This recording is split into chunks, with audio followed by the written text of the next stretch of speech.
যারা পীরের অনুসারী এবং যারা পীর বিশ্বাস করে, পীর ধরে, তারা কোরআনের কিভাবে অপব্যাখ্যা করে এই ভিডিওতে তার প্রমাণ।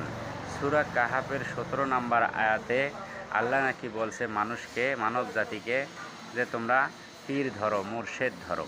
সূরা কাহাফের 17 নম্বর আয়াতের এই ব্যাখ্যায় আল্লাহ সুবহানাহু ওয়া তাআলা বলছেন যে আল্লাহ যাহাকে সৎপথে পরিচালিত করেন সে সৎপথ প্রাপ্ত, আর যাহাকে তিনি পথভ্রষ্ট করেন তুমি তাহার জন্য কোনো পথ নির্দেশকারী বা অভিভাবক পাইবে না। আল্লাহ সুবহানাহু ওয়া তাআলা এখানে নবী দেখে বলছেন, আর ইনি কি ব্যাখ্যা করে দেখেন। সূরা কাহাফ আয়াত নম্বর 17 কোরআন। আল্লাহ বলেন মাই ইদলিল ফালান তাজিদ লাহু ওয়ালিয়াম মুর্শিদা। আল্লাহ কো এখনো পর্যন্ত যারা মুর্শিদ ধরে নাই, আল্লাহ কো তারা হলো গুমরা। যারা এখনো পর্যন্ত মুর্শিদ ধরে নাই তারা গুমরা। আল্লাহ কো আমি তারে গুমরা বানাইছি,